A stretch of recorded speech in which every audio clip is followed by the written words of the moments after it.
दोस्तों, कभी कभी हम जो सुनते और समझते हैं वह पूरी तरह सत्य नहीं होता। आपने कई महापुरुषों की बातें सुनी होगी, कई संत पुरुषों और गुरुदेव की बातें सुनी होगी। उनका कहना यह होता है कि सांसारिक जीवन मोह और माया से भरा हुआ है। हमारे रिश्ते, हमारा धन, हमारी इच्छाएं, यह सब बस मायाजाल है और जीवन का असली लक्ष्य मोक्ष और मुक्ति है। हमें आध्यात्मिक जीवन की ओर बढ़ना चाहिए। जब भी उनकी बातें सुनते हैं तो आपके मन में एक प्रश्न उठाता है और वह प्रश्न यह है, क्या हमारा सांसारिक जीवन जीना व्यर्थ है? क्या हमें केवल आध्यात्मिक जीवन जीना चाहिए? क्या हमें खुद की खोज करनी चाहिए? क्या हमें संसार के सुख का आनंद नहीं लेना चाहिए? जो लोग इस सांसारिक जीवन में फंसे हुए हैं, क्या उनका जीवन पूरी तरह से व्यर्थ है? किसी को अपने माता पिता के लिए धन कामना है तो कोई अपने परिवार को सुखी देखना चाहता है। कोई अपने बच्चों की चिंता में दुखी है तो कोई अपने लिए कुछ करना चाहता है, नाम कामना चाहता है। कोई अपनी प्रेमिका को खुश रखना चाहता है, कोई अपने प्रेमी को पाना चाहता है। कोई बड़ा आदमी बनना चाहता है तो कोई राज करना चाहता है, कोई साधारण जीवन जीना चाहता है। इसी प्रकार हम सभी के तरह तरह के सपने हैं, तरह तरह के विचार हैं। हम सभी को कुछ तो चाहिए ही, परंतु जब यह संत पुरुष हमारे सामने आते हैं तो हमारे इन सपनों को तोड़ मरोड़ के रख देते हैं। जब कहते हैं जीवन व्यर्थ है और खुद को जानो, खुद को पहचानो, आध्यात्मिकता की राह पर चलो, तब उसी वक्त हमारे मन में, हमारे मस्तिष्क में तरह तरह के विचार उत्पन्न होने लगते हैं। तब हमें यह समझ नहीं आता कि आखिर हम सांसारिक जीवन जिए या फिर आध्यात्मिक जीवन। आखिर हम क्या करें? आपके साथ भी कभी ना कभी ऐसा तो हुआ ही होगा। क्या आपके भी मन में ऐसे कोई प्रश्न हैं? तो आप हमें कमेंट में जरूर बताइएगा। चलिए आगे बढ़ते हैं और इसके पीछे की वास्तविकता को जानते हैं और इन सबके बीच हमें जीवन में संतुष्टि कैसे मिलेगी। हम पूरी तरह से खुश कैसे रह सकते हैं? क्या हमें सब कुछ छोड़कर एक विद्वान की तरह सब कुछ त्याग कर आनंद मिलेगा? हमारे रिश्ते, पैसा कमाने की इच्छाएं, परिवार के साथ संबंध, हमारे दोस्त, क्या यह कुछ मायने नहीं रखते? वास्तविकता तो यही है कि हम उन बातों को अच्छी तरह से समझ ही नहीं पा रहे, क्योंकि वह कहना कुछ और चाहते हैं और आप उनकी बातों का मतलब कुछ और ही निकाल रहे हैं। आप उनकी बातों को कुछ और ही समझ रहे हैं। महान संत खुद ही कहते थे कि उन्हें गरीबी पसंद नहीं है। वे यह कहते थे कि आपको सफलता प्राप्त करने के लिए आर्थिक रूप से सक्षम बनना आवश्यक है। इसका मतलब है कि जब तक आप गरीब हैं और आपके पास आर्थिक साधनों की सामग्री नहीं है, तब तक आप अपने आत्मा की खोज में आगे नहीं बढ़ सकते। और ठीक इसके विपरीत संपन्नता और अमीर होना भी आपके आध्यात्मिक मार्ग की बाधा बन जाती है। कई महापुरुषों ने अपनी बातें बहुत ही सीधी और सरल भाषा में कही हैं, लेकिन हम सभी उन बातों का अर्थ कुछ और ही निकाल बैठते हैं। हम सभी उनकी बातों को समझ नहीं पाते क्योंकि उनकी बातें रोजमर्रा की जिंदगी से बिल्कुल अलग होती हैं। वे लोग कहना तो कुछ और चाहते हैं, लेकिन हम में से ज्यादातर लोग उनकी बातों का मतलब कुछ और ही निकाल लेते हैं और उसे अपने जीवन में उतार कर हम अपना पूरा जीवन पूरी तरह से बर्बाद कर लेते हैं। चलिए इसे कहानी के माध्यम से समझते हैं। एक बार की बात है, महान संत नगर वासियों को उपदेश दे रहे थे। महान संत कह रहे थे कि संसार के मायाजाल में मत फंसो, संसार से ऊपर उठो। संसार से ऊपर उठकर ही तुम संसार को जी सकते हो। संसार में जो फंस गया, जिसने अपनी बुद्धि का इस्तेमाल नहीं किया, वह व्यक्ति जो समय पर अच्छे कर्म नहीं करता और बुरे कामों में जुट जाता है, वह आने वाले समय में बड़े दुखों का सामना कर सकता है, क्योंकि कर्म ही उसके दुखों का कारण बनेंगे। इसलिए आप सभी इस संसार की मोह माया अर्थात इच्छा, लालच, क्रोध इत्यादि को ध्यान से देखते हुए अपने कर्म करें। ये कहकर महान संत ने अपना उपदेश समाप्त किया और वहां से चले गए। महान संत जब यह उपदेश दे रहे थे तो वहां पर नगर का सबसे धनी व्यक्ति मौजूद था और उस व्यक्ति पर महान संत की बातों का बहुत गहरा असर पड़ा। उसका मन जीवन में नहीं लगता था। वह संसारी जीवन से हटने लगा था। अब उसे अपना सब कुछ किया हुआ व्यर्थ नजर आने लगा। देखते ही देखते कुछ ही सालों में उसका सारा व्यापार चौपट होने लगा था। उस धनी व्यापारी के परिवार के सभी सदस्य उसे इस तरह से देखकर बहुत चिंतित रहने लगे थे और जब भी कोई उससे बात करने की कोशिश करता था तो वह धनी व्यापारी एक ही बात कहता, यह धन दौलत तो सब बेकार की चीज है, यह सब तो मोह माया है, सब बेकार है, भला हम रिश्ते निभाकर क्या करेंगे, यह सब तो वासना है, जीवन तो केवल एक ही है और वह है मुक्ति। अब तो केवल उसी की आस है, उसी की प्यास है। मैं इतना समझ चुका हूं कि अब से जो भी होगा वह सब अच्छा होगा। अब से उसने व्यापार पर भी ध्यान देना बिल्कुल बंद कर दिया था और देखते ही देखते वह धनी व्यापारी उस नगर का सबसे गरीब व्यक्ति बन चुका था। वह पूरी तरह से निर्धन हो चुका था। उसका सब कुछ और उसका पूरा परिवार सड़क पर आ गया था। एक दिन जब उसके घर में खाने के लिए कुछ नहीं बचा तो उसने अपने आप से कहा, यह मैंने क्या कर दिया? सब कुछ तो बहुत अच्छा चल रहा था लेकिन मैंने अपने हाथों ही सब कुछ बर्बाद कर दिया। आज मेरे परिवार का हर एक सदस्य भूखा है, उनके पास खाने के लिए कुछ नहीं और मैं उनके लिए कुछ नहीं कर पा रहा। वह यह सब सोच ही रहा था कि तभी उसे याद आया कि उसने महान संत की बातों में आकर अपना जीवन बर्बाद कर लिया। ना तो उसे मुक्ति मिली और ना ही धन।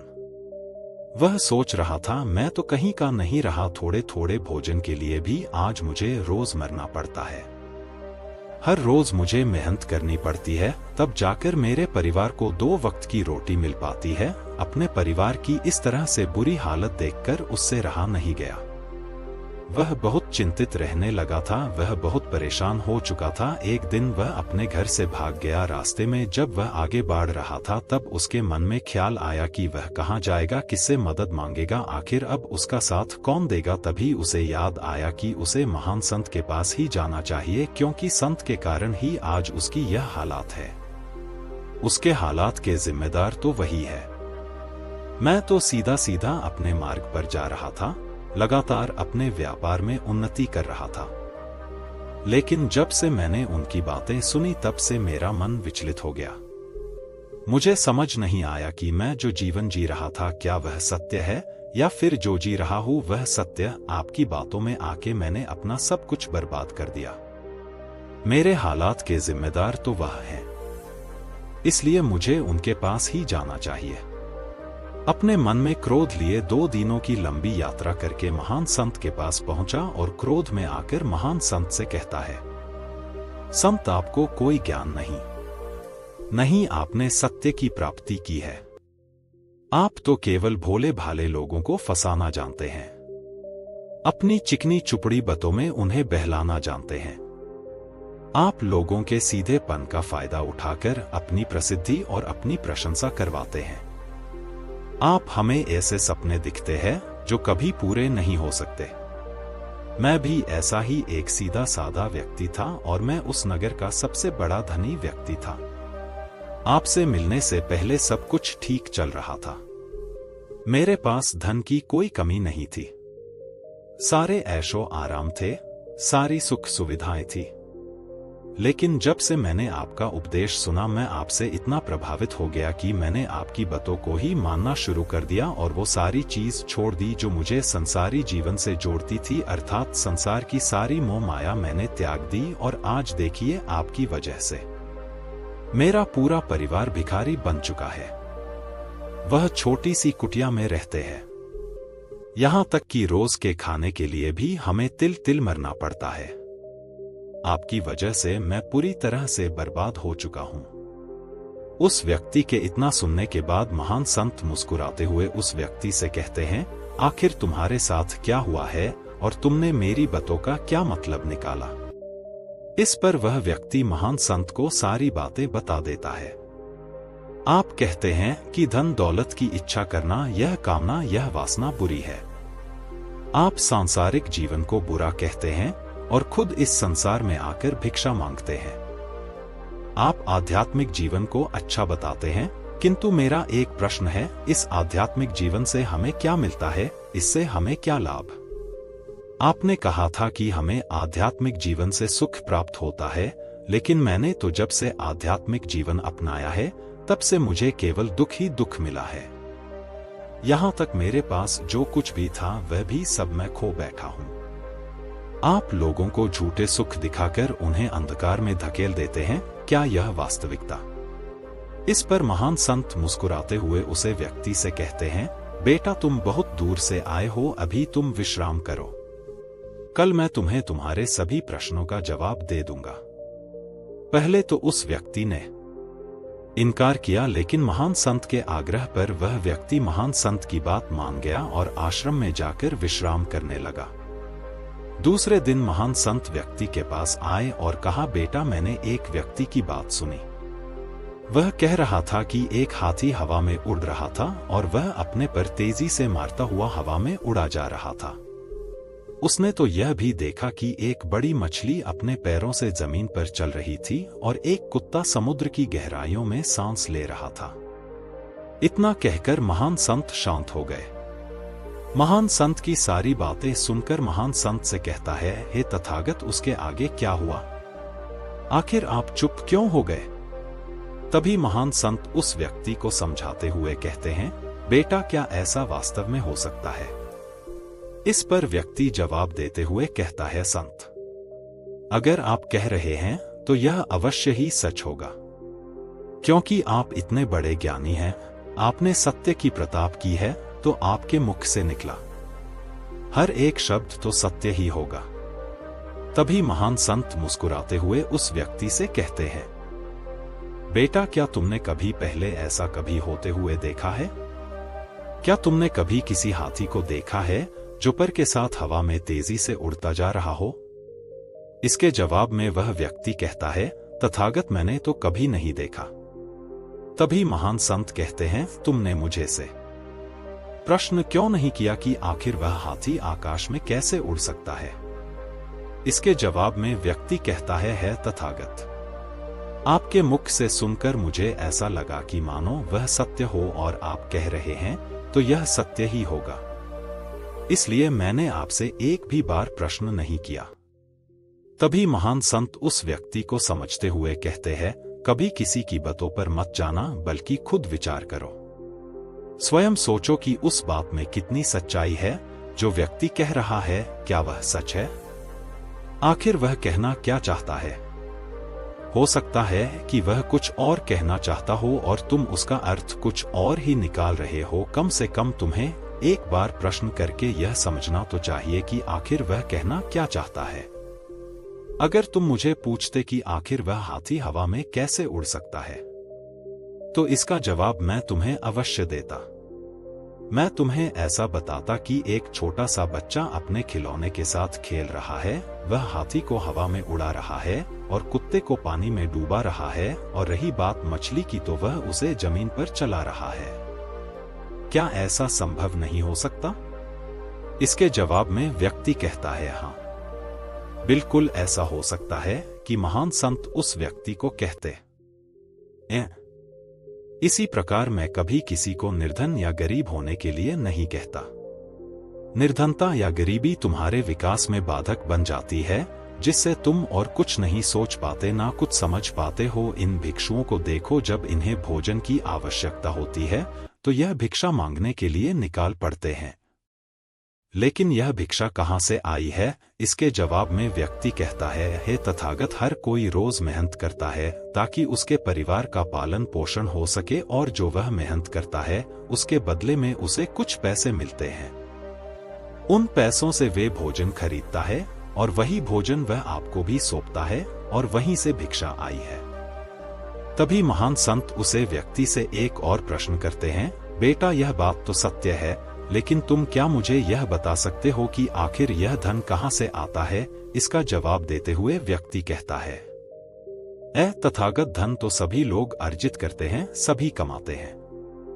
तभी महान संत इस व्यक्ति को समझते हुए कहते हैं, ठीक इसी प्रकार दुनिया में यदि हर कोई भिक्षा मांगने जाए तो आखिर भोजन कहां से आएगा? अनाज कौन उगाएगी? व्यापार कौन करेगा? और लोगों की रक्षा के लिए धन कहां से इकट्ठा होगा? लोगों की जरूर है कैसे पूरी होगी?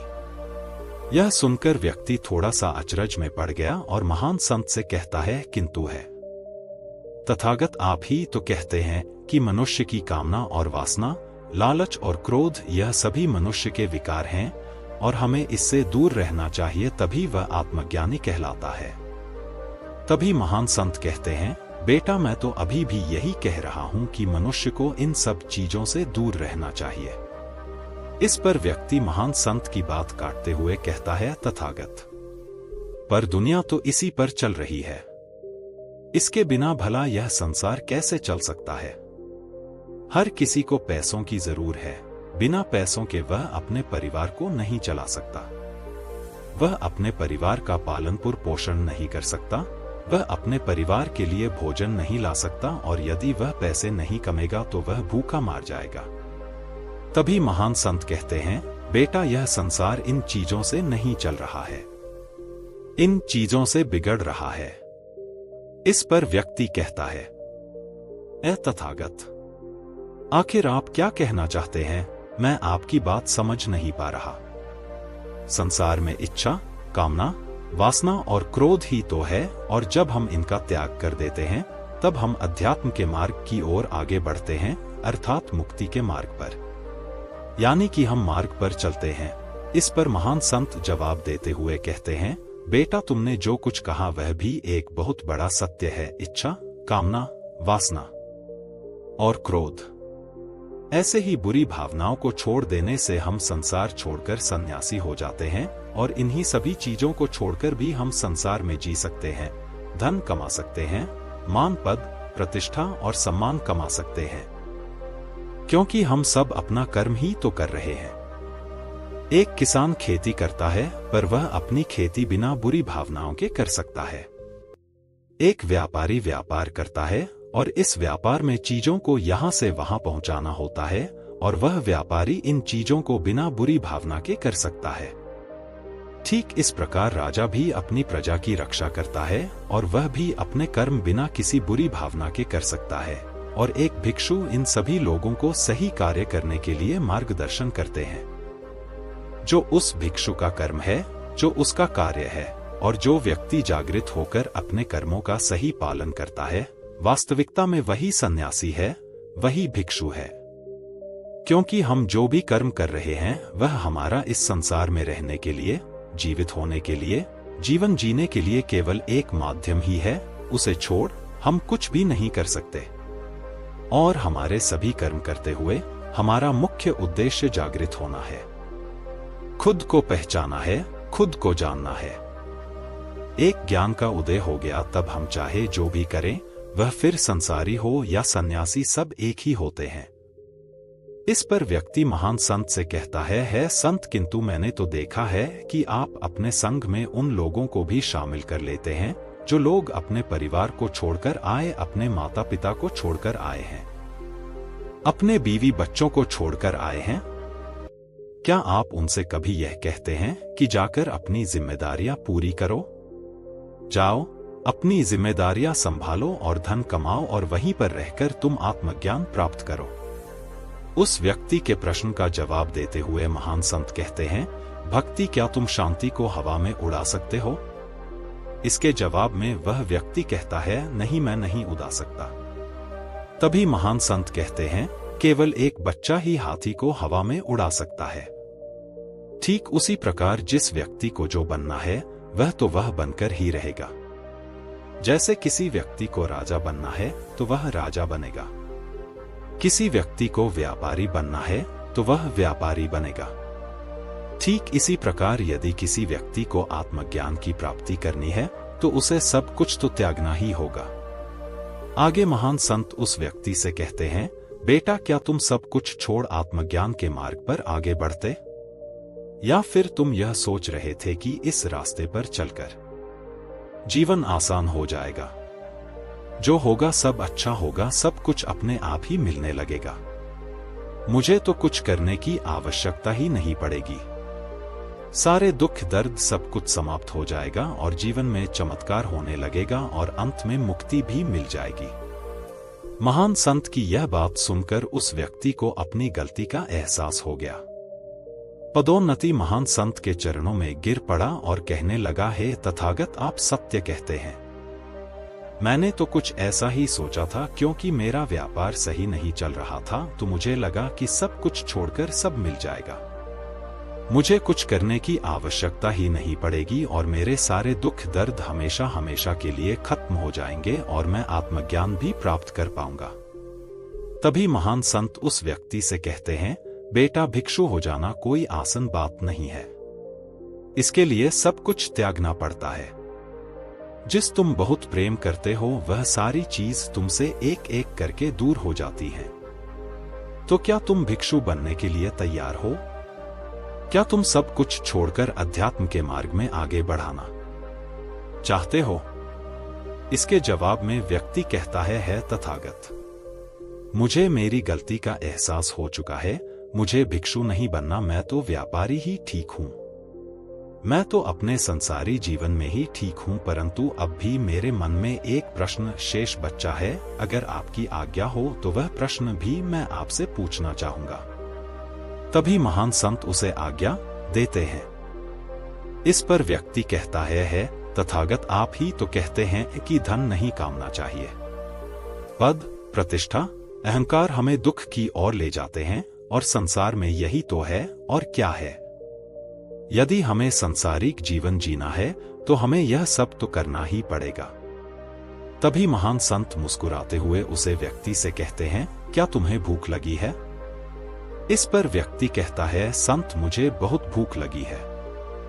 तभी महान संत उस व्यक्ति को भोजन करवाते हैं। उसे भर पेट भोजन खिलाने के बाद महान संत उस व्यक्ति से कहते हैं, लो और खाओ, यह सब तुम्हारे लिए ही है। इसके जवाब में वह व्यक्ति कहता है, तथागत, मैं पहले ही बहुत ज्यादा खा चुका हूं, अब मुझसे और नहीं खाया जाएगा। मेरे पेट में अब थोड़ी भी जगह नहीं रह गई है। यदि मैंने और अधिक खाया तो मेरा पेट दर्द करने लग जाएगा और फिर मुझे तरह तरह की परेशानियां होने लगी, मैं परेशान हो जाऊंगा।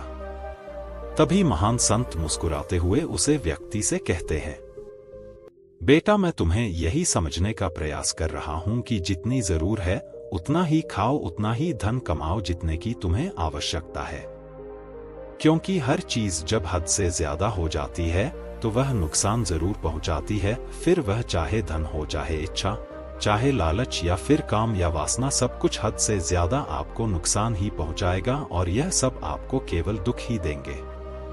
इसलिए इन्हें नियंत्रण में रखना चाहिए।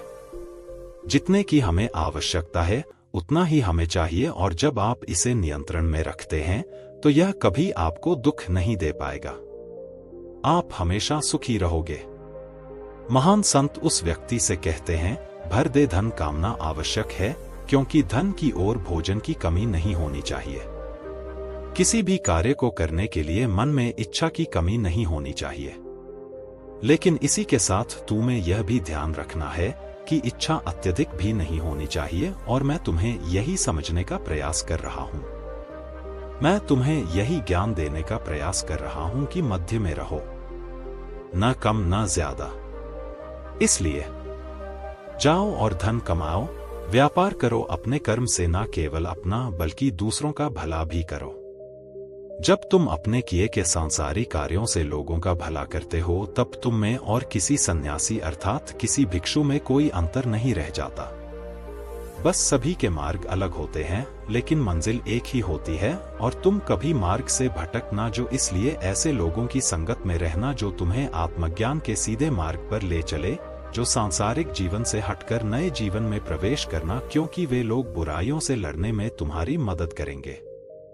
तुम्हें ताकत मिलेगी और तुम लगातार बिना विचलित हुए अध्यात्म के मार्ग पर लगातार आगे बढ़ते चले जाओगे। इतना कहकर महान संत शांत हुए। वह व्यक्ति महान संत को प्रणाम करके कहता है तथागत, आपकी शिक्षा बिल्कुल अलग है।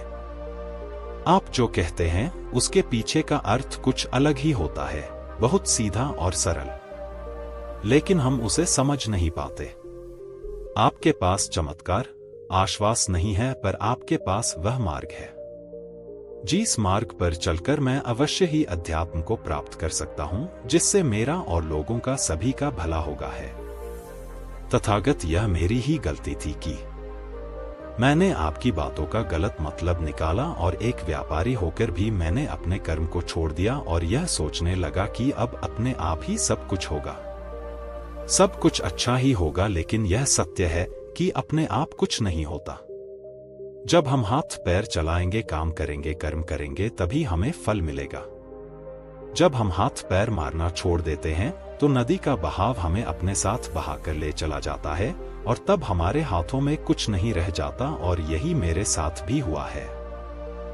तथागत, आज से मैं वचन देता हूं कि मैं अपना कर्म पूरी ईमानदारी के साथ करूंगा, आपके दिए हुए मार्ग पर पूरी ईमानदारी से चलूंगा। मैं आपको वचन देता हूं कि मैं एक अच्छा व्यापारी और एक अच्छा इंसान बनकर रहूंगा।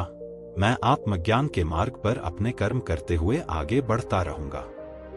इतना कहकर वह व्यक्ति महान संत को प्रणाम करके वहां से लौट गया। दोस्तों, हमारे इस वीडियो से आपने क्या सीखा वह मुझे आप कमेंट में जरूर बताइए। इसी के साथ हमें उम्मीद है कि आपको आज की वीडियो भी जरूर पसंद आई होगी। इस वीडियो को लाइक और अपने दोस्तों के साथ शेयर जरूर कीजिएगा और साथ ही चैनल को सब्सक्राइब और बेल आइकॉन को भी दबा दीजिएगा। चलिए फिर मिलते हैं एक और वीडियो में।